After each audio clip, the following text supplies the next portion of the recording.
இனிமேல் நீங்கள் பஸ்ஸில் போகும்போது பஸ்ஸுக்கு டிக்கெட்டுக்கு கொடுக்குற காசு நீங்கள் தாளாக கொடுக்க போகிற காசு இல்லை, இதாக தான் இருக்க போகுது. என்னடா சொல்கிற, கார்டை வச்சு எப்படி நாங்கள் பே பண்ண முடியும், அதுவும் இலங்கைக்குள்ளே இருக்கக்கூடிய பொது போக்குவரத்துக்கள் எப்படி பே பண்ண முடியும்னு கேட்டிங்கன்னு சொன்னால், அதுக்கான ஒரு புதிய நடைமுறையை தான் இலங்கையினுடைய பாராளுமன்றத்தில் இன்றைக்கு போக்குவரத்து அமைச்சர் ஒரு முக்கியமான அப்டேட்டாக சொல்லியிருக்கிறார்.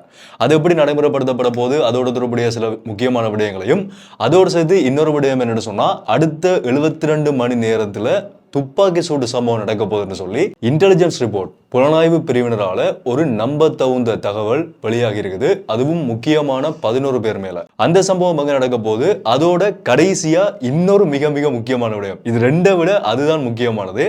இலங்கையினுடைய டாக்டர்ஸுக்கு, மருத்துவர்களுக்கு ஒரு அதிர்ச்சி அளிக்கக்கூடிய ஒரு விடயம் சொல்லி கூட சொல்லலாம். அதனிடம் தான் இந்த வீடியோவில் முழுமையாக விளக்கமாக பார்க்க போகிறோம். ஸோ என்ன விஷயம் உண்டா விரிவாக முதல்ல இருந்தே பார்க்கலாம். அனைவருக்கும் வணக்கம், நான் உங்கள் பிகே கரைகாலன். அது என்னோட ஓட்டா பார்க்கறதுக்கு முதல் என்னோட சேனலுக்கு புதுசாக வந்து பார்த்துக்கணும்னு சொன்னால் தொடர்ச்சி என்னுடைய அப்டேட்ஸை பார்க்கறதுக்கு இப்போவே சப்ஸ்கிரைப் பண்ணி இந்த பெல்லைக்கனை கிளிக் பண்ணி ஒரு ஆப்ஷன் வச்சுக்கோங்க. அப்போ நான் அப்லோட் பண்ணுற வீடியோஸ் எல்லாமே தொடர்ச்சி அவங்களுக்கு கொடுங்க நோட்டிஃபிகேஷன்ஸாக வரும். அதே மாதிரி யாராவது பர்சனலாக ஃபாலோ பண்ணி வச்சுக்கணும்னு சொன்னாலும் இன்ஸ்டாகிராமில் போய் பிகே கரைகாலன் சர்ச் பண்ணிக்கணும்னு சொன்னால் இந்த ப்ரொஃபைல் வர அங்கே மாதிரி ஃபாலோ பண்ணிக்கொள்ளுங்க. இந்த வீடியோவை லைக் பண்ணதுக்கு மறந்துடுறாங்க. வீடியோட கடைசியில் எல்லாருக்கும் தெரியப்படுத்துறதுக்காக இந்த வீடியோவை ஷேர் பண்ணி விட்டுருங்க. ஓகே, முதலாவது விஷயம் என்னென்னு சொன்னால், நான் ஏற்கனவே ஒரு 6 மாதத்துக்கு முதல் ஒரு வீடியோ அப்லோட் பண்ணியிருந்தேன். இலங்கைக்குள்ள டிஜிட்டல் பண பயன்பாடு.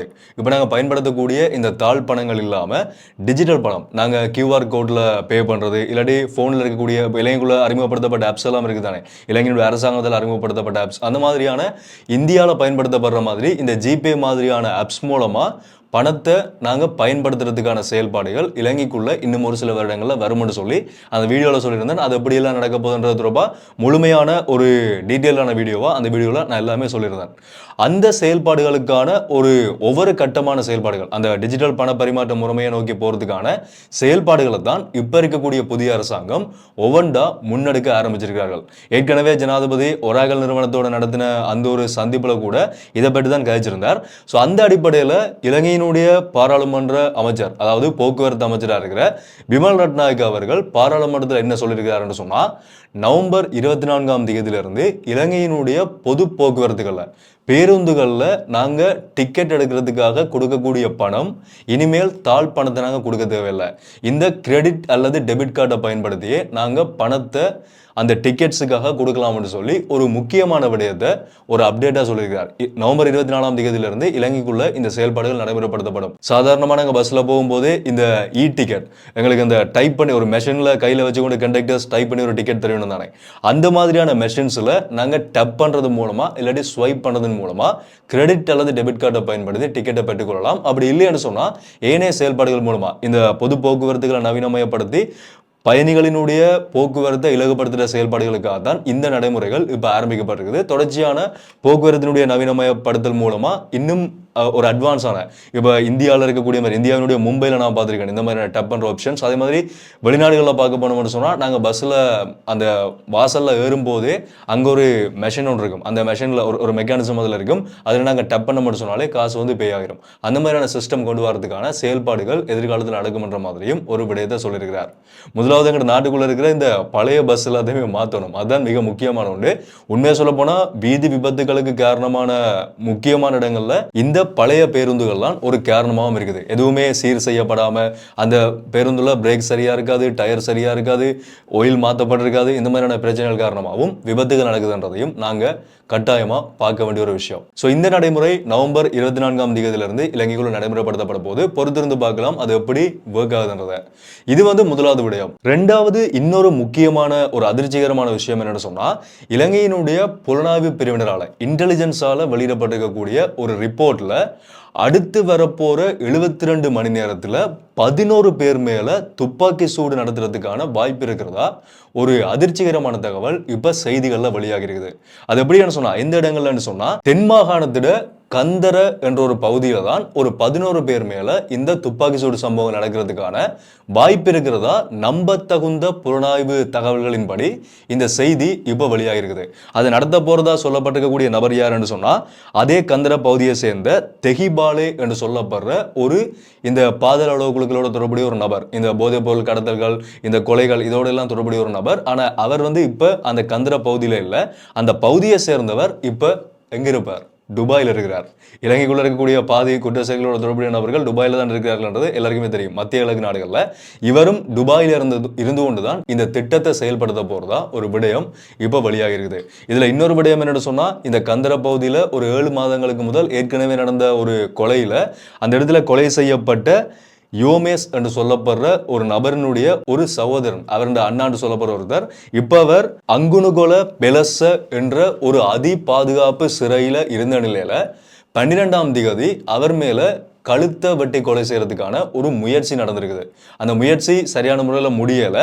அவர் தப்பிச்சு இப்போ மருத்துவமனையில் அனுமதிக்கப்பட்டு சிகிச்சை பெற்று வரதாகவும் ஒரு செய்தி வெளியாக இருக்குது. இதோட வெளியான செய்தியா எங்களால் பார்க்கக்கூடியமா இருக்குது. இது துப்பாக்கி சூட்டு சம்பவங்கள் தொடர்ச்சியாக நடக்கிறது ஏற்கனவே இன்டெலிஜென்ஸுக்கு தெரிய வந்தாலும் ஒரு சிலது தடுக்கப்படுது. ஆனால் பெரும்பாலான சம்பவங்கள் அவர்கள் திட்டமிட்ட மாதிரியே நடந்து முடிகிறதையும் எங்களால் பார்க்கக்கூடியமா இருக்குது. அந்த அடிப்படையில் தான் இந்த 11 பேர் மேல இப்போ போலீசார் என்ன சொல்லியிருக்கார்கள்னு சொன்னா, இதோட தொடர்புடைய நபர்கள் அந்த 11 பேர் யாருன்ற தகவல்கள் வெளியிடப்படல.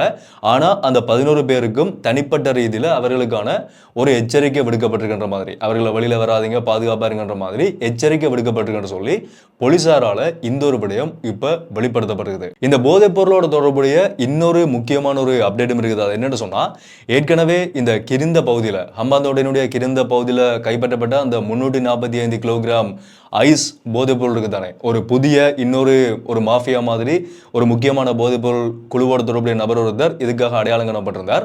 அதுல கைது செய்யப்பட்ட அந்த 7 சந்தேக நபர்களை விசாரிச்ச இடத்துல அந்த 7 பேர்ல ஒருத்தர் இராணுவ சிப்பாய், அதுவும் சாதாரணமா இல்ல, 22 வருடங்களா இராணுவத்துல கமாண்டோவா இருந்து பணிபுரிஞ்சு ஒரு துப்பாக்கி சூட்டில் அவர் மேலே காயம்பட்ட இடத்துல, ஒரு குண்டடிப்பட்ட இடத்துல, அதுக்கு பிறகு தன்னை வேலையை ராஜினாமா பண்ணிட்டு வெளியில் போன ஒரு இராணுவ சிப்பாயும் அந்த 7 பேரில் கைது செய்யப்பட்டிருக்கதா இப்போ செய்திகள் வெளியாக இருக்குது.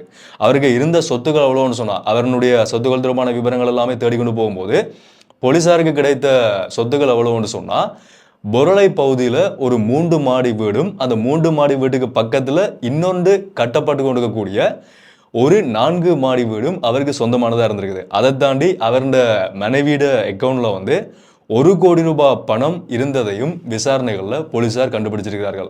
இவருக்கு முக்கியமான உடந்தையாக இருந்திருக்கக்கூடிய இன்னும் ஒரு சில நபர்கள், இந்த மத்திய கிழக்கு நாடுகளில் அதே மாதிரி பிரான்ஸ் போன்ற நாடுகளில் இருந்திருக்கக்கூடிய நபர்கள், இவர்கள் சட்டவிரோதமாக ஈட்டிய சொத்துக்கள் எல்லாமே இப்போ கொஞ்சம் கொஞ்சமாக கைப்பற்றப்பட்டு கொண்டும் வந்து கொண்டிருக்குது. இதெல்லாம் பார்க்கும்போது சாதாரணமாக நாட்டுக்குள்ள இந்த போதைப் பொருளோட தொடர்புடைய நபர்கள், அதே மாதிரி குற்ற செயல்களில் ஈடுபடக்கூடிய நபர்களுக்கு எல்லாம் ஆக குறைஞ்ச மட்டத்தில் அடிமட்டத்தில் இந்த கொலை செய்யப்படக்கூடிய எல்லாருமே ஒரு பெரிய பெரிய மில்லியனர்ஸை தான் நிரூபணம் போல இருக்குது. என்னன்னு சொன்னால் அவ்வளவு சொத்துக்கள் எல்லாம் 3 மாடி வீடு, 4 மாடி வீடு, பெரிய பெரிய நாய்கள், பெரிய பெரிய வாகனங்கள்னு சொல்லி ஏகப்பட்ட சொத்துக்களை குமிச்சு வச்சு கொண்டு தான் இவர்கள் இந்த குற்ற செயல்களில் ஈடுபட்டு கொண்டு வரார்கள். இவர்களுக்கான முக்கியமான அந்த மாஸ்டர் மைண்ட் மெயினான ஆட்கள் வந்து இங்கே இருக்க மாட்டோம், எல்லாருமே மத்திய கிழக்கு நாடுகள், அதே மாதிரி ரஷ்யா, தாய்லாந்து இந்த மாதிரி நாடுகளில் இருந்து கொண்டு தான் இவர்களை இயக்கி கொண்டு ஒரு சிப்பாய் மாதிரி, இந்த ஸ்லீப்பர் செல்ஸ்ன்னு சொல்லிட்டு தானே, அந்த மாதிரி இவர்களை வச்சு கொண்டு தான் இந்த வேலைகளை இங்கே செஞ்சு கொண்டு வரார்கள். ஸோ இந்த விடயங்கள் வளம மாதிரியே எங்களோட நாட்டுக்குள்ள நடக்கக்கூடிய இந்த போதைப் பொருள் தொடர்பான ஒரு அப்டேட்டா இதையும் வந்து இந்த வீடியோவில் நான் கூட பகிர்ந்து கொள்கிறேன்.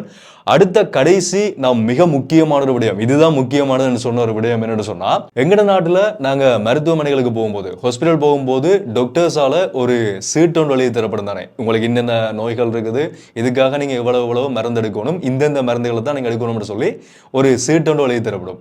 அந்த சீட்டில் இருக்கிற விஷயத்த ஃபார்மசியில் இருக்கிற ஒருத்தர் இல்லாட்டி அந்த மருந்து கொடுக்குற ஒருத்தரை தவிர வேறு யாராலையுமே வாசிக்க முடியாது. அவளத்துக்கு ஏதோ கிறுக்கி விட்ட மாதிரி ஒரு ஒரு ஜிப்ரிஷ் எழுது மாதிரி தான், என்னென்றே விளங்காத மாதிரி ஒரு கிறுக்கல் மாதிரி இருக்கும். அந்த மாதிரி இனி யாருமே எந்த டாக்டர்ஸும் நோயாளிகளுக்கு சீட்டு எழுத முடியாது என்று சொல்லி ஒரு முக்கியமான விடயத்தை மருத்துவ சங்கத்தால், இலங்கை மருத்துவ சங்கமே டாக்டர்ஸுக்கான ஒரு கட்டளையாக வந்து இப்போ பிறப்பிச்சிருக்கிறார்கள். இனிமேல் யாராவது நான் அது சீட்டுன்னு சொல்கிறேன், அது சரியான தமிழான்னு எனக்கு தெரியலை, நீங்கள் பார்த்துருப்பீங்க அந்த அந்த ரிசிப்ட்ஸ்ன்னு சொல்லுவோம் நாங்கள், டாக்டர்ஸ் தரக்கூடிய அந்த ரிசிப்ட்ஸ், அதை வந்து நாங்கள் யாருமே இனி டாக்டர்ஸ் அந்த மாதிரி எழுத முடியாது. இதனால நிறைய கம்ப்ளைண்ட்ஸ் எங்களுக்கு வந்திருக்குது, ஃபார்மசியிலிருந்து வந்திருக்குது, அதே மாதிரி நோயாளிகள்கிட்ட இருந்து வந்திருக்குது. இப்படி செய்யக்கூடிய டாக்டர்ஸ் இது மருத்துவ சங்கத்தினுடைய அவர்களுடைய கட்டளைகளே இருக்குதாம் ஏற்கனவே, அதையும் சொல்லியிருக்கிறார்கள். யாருமே அப்படி டாக்டர்ஸ் எழுத முடியாது. ஒரு நோயாளிக்கான ஒரு மருந்து ஒரு டாக்டர் எழுதுறாருன்னு சொன்னால் அது முதலாவது அந்த நோயாளிக்கு தெரியணும், என்ன மருந்து எனக்கு டாக்டர் எழுதியிருக்கிறார், எவ்வளவு எழுதியிருக்கிறார்ன்றதை நோயாளி கட்டாயமாக தெரிஞ்சு கொள்ளணும். அந்த அறிவு வந்து நோயாளிகளுக்கு கொடுக்கப்படணும். ஆனால் இவர் எழுதுறத பார்த்தா நான் சொன்ன மாதிரி யாருக்குமே அந்த எழுத்து என்னன்றதே தெரியாது, கிறுக்கி விட்ட மாதிரி தான் இருக்கும். ஸோ அப்படி யாருமே எழுத முடியாது, இனிமேல் அதை எல்லாருமே திருத்திக் கொள்ளணும்ன்ற மாதிரி ஒரு முக்கியமான விடயத்தை இப்போ வெளிப்படுத்தியிருக்கிறார்கள். கண்டிப்பாக இனிமேல் நீங்கள் யாராவது ஹாஸ்பிட்டல் போகும்போது உங்களுக்கு அப்படி யாராவது டாக்டர்ஸ் எழுதி தந்தால் நீங்கள் திரும்ப கேட்கலாம், என்ன இதை எழுதி தாரீங்க, உங்களுக்கு தான் ஏற்கனவே ரூல் போடப்பட்டிருக்கு தானே, நீங்கள் அப்படி எழுதக்கூடாதுன்னு சொல்லி திரும்ப கேட்டு திரும்ப எழுதி கொண்டு வாங்க. சில டாக்டர்ஸ், எல்லாருமே சொல்ல வரல, ஒரு சில டாக்டர்ஸ் மட்டும் இந்த மாதிரியான செயல்பாடுகளை செய்கிறார்கள்ன்றதையும் அதுக்காகத்தான் இந்த கட்டளை வந்து இப்போ பிறப்பிக்கப்பட்டிருக்குது. ஸோ இந்த விடயங்களை தான் இந்த வீடியோவில் நான் கூட பகிர்ந்து கொண்டு நினைச்சிருந்தேன். இன்றைய நாள் வந்திருக்கக்கூடிய முழுமையான அப்டேட்ஸையும் இந்த வீடியோவில் நான் கூட பகிர்ந்து கொண்டிருக்கிறேன். அடுத்தடுத்து வரக்கூடிய ஒவ்வொரு நாள் நடக்கக்கூடிய விடயங்களை முழுமையாக நான் கூட பகிர்ந்து கொள்ள போகிறேன். அதில் நீங்கள் பார்க்கணும்னு சொன்னால் இன்னும் சப்ஸ்கிரைப் பண்ணலன்னு சொன்னால் சப்ஸ்கிரைப் பண்ணி இந்த பெல் ஐக்கனை கிளிக் பண்ணி ஆல் ஆப்ஷன் கொடுங்க. அப்போ நான் அப்லோட் பண்ணுற வீடியோஸ் எல்லாமே தொடர்ச்சி உங்களுக்கு கொடுங்க, நோட்டிஃபிகேஷன்ஸாக வரும். இந்த வீடியோவில் நான் சொன்ன விஷயங்களை பற்றி நீங்கள் நினைக்கிறீங்கன்றதை கமெண்ட்டில் சொல்லிடுங்க. மீண்டும் வீடியோவில் சந்திப்போம். நன்றி.